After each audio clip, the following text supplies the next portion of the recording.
اے لوگو جو ایمان لائے ہو، جب پکارا جائے نماز کے لیے تو جمعہ کے دن اللہ کے ذکر کی طرف دوڑو اور خرید و فروخت چھوڑ دو، یہ تمہارے لیے زیادہ بہتر ہے اگر تم جانو۔ اسی دن حضرت آدم علیہ السلام کی تخلیق ہوئی، اسی دن ان کو جنت میں داخل کیا گیا اور پھر اسی دن اس کو جنت سے نکالا اور دنیا میں بھیجا گیا۔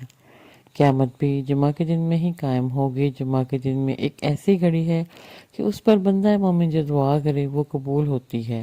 نبی پاک صلی اللہ علیہ وآلہ وسلم نے فرمایا، جمعہ کے دن مجھ پر درود کثرت سے پڑھا کرو۔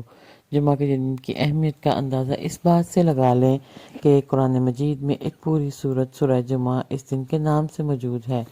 حدیث میں آتا ہے، حضرت عبداللہ ابن عمر اور حضرت ابو ہریرہ رضی اللہ تعالیٰ عنہ دونوں راوی ہیں کہ ہم نے رسول اللہ صلی اللہ علیہ وآلہ وسلم کو اپنے ممبر کی لکڑی یعنی کہ اس کی سیڑھیوں پر یہ فرماتے ہوئے سنا کہ لوگ نماز جمعہ کو چھوڑنے سے باز رہیں، ورنہ اللہ تعالیٰ ان کے دلوں پر مہر لگا دے گا اور وہ غافلوں میں شمار ہونے لگیں گے۔